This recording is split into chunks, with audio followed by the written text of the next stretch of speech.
crosses the roof of the world, winding more than 4,000 tortuous kilometers across 20 mountain chains and 2 desert plateaus. It spans 4 great rivers and cuts through the territory of 20 different ethnic groups.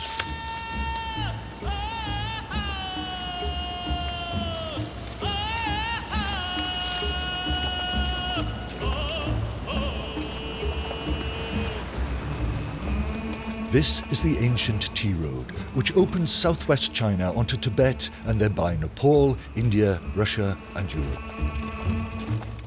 The legendary Tea Road, crossed by Marco Polo in 1487, but used by horse trains for countless centuries before him. Their tracks are beaten deep into the rocks.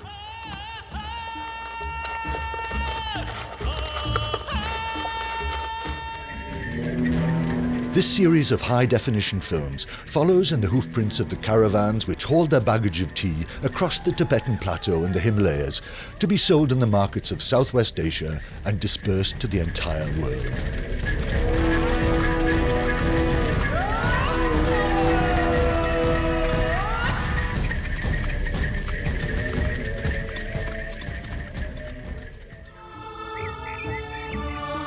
Our journey begins here, in Xishuangbanna in South Yunnan, China.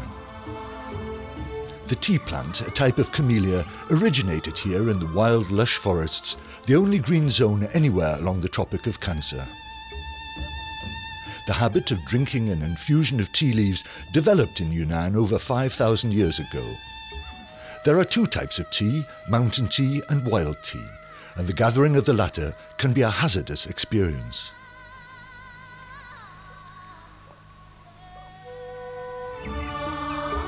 Some of the trees in this region have been dated back more than 1,700 years. Today, the time-honoured methods of production are still respected.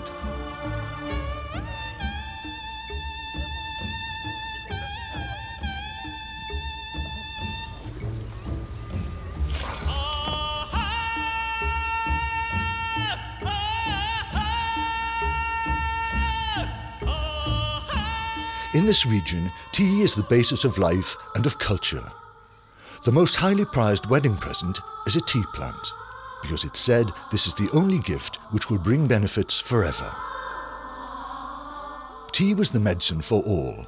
It was vital for the diet of nomadic tribes who ate only meat and had no access to fruit or vegetables.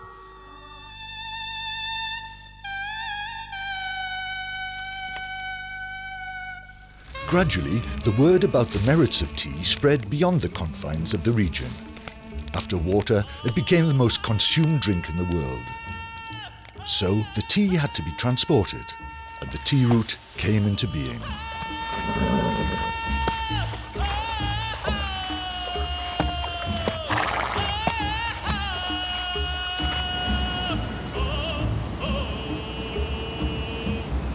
More than 100 days to skirt the Himalayas and reach Lhasa and the main staging market.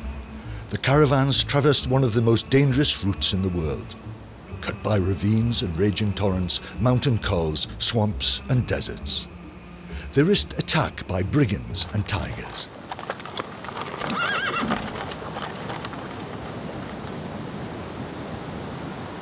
The train drivers put their faith in their hardy horses, the Magutu breed.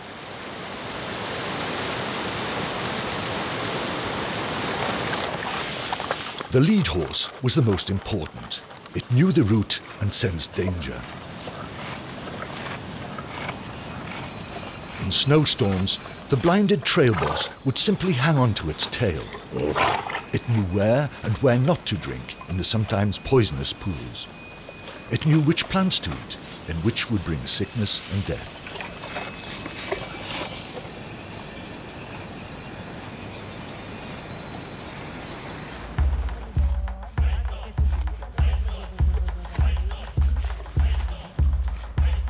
Crossing a swollen river would take an entire day. The animals would be terrified. Up to 300 horses with their loads to cross one by one.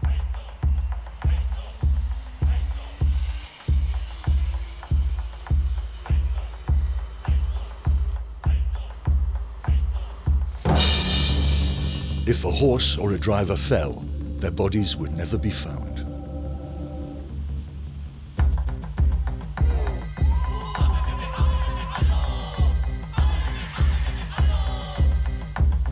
Step by step, 30 kilometers a day, month after month.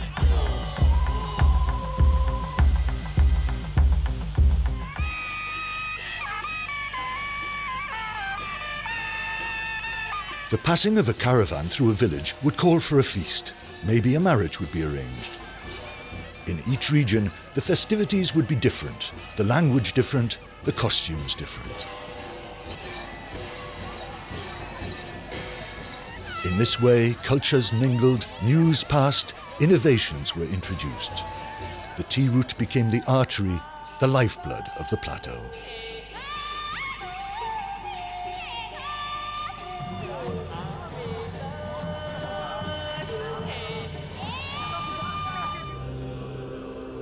Buddhism is ever present. There are monastery stops all along the route. Their rituals underline the importance of tea. They say, tea is blood, tea is flesh, tea is life.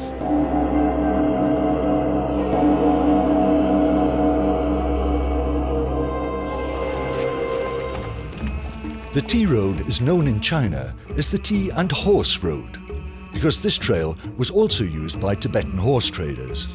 Their animals exchanged for tea would become the emperor's war horses. There are still occasional markets along the route.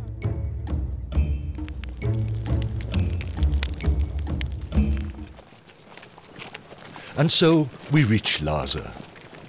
It has taken 108 days to get here from Kunming. Some of the tea would remain in warehouses for local use.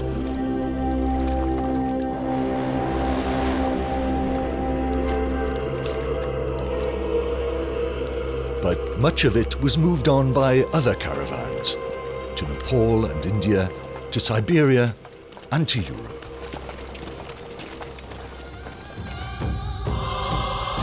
So, along this treacherous trail, the Great Tea Road, West and East made their first encounters. Our series traces this long history, follows the caravans through the most splendid wild landscapes, recaptures the dangers and the joys of the trail drivers as they partake in village festivities along the route.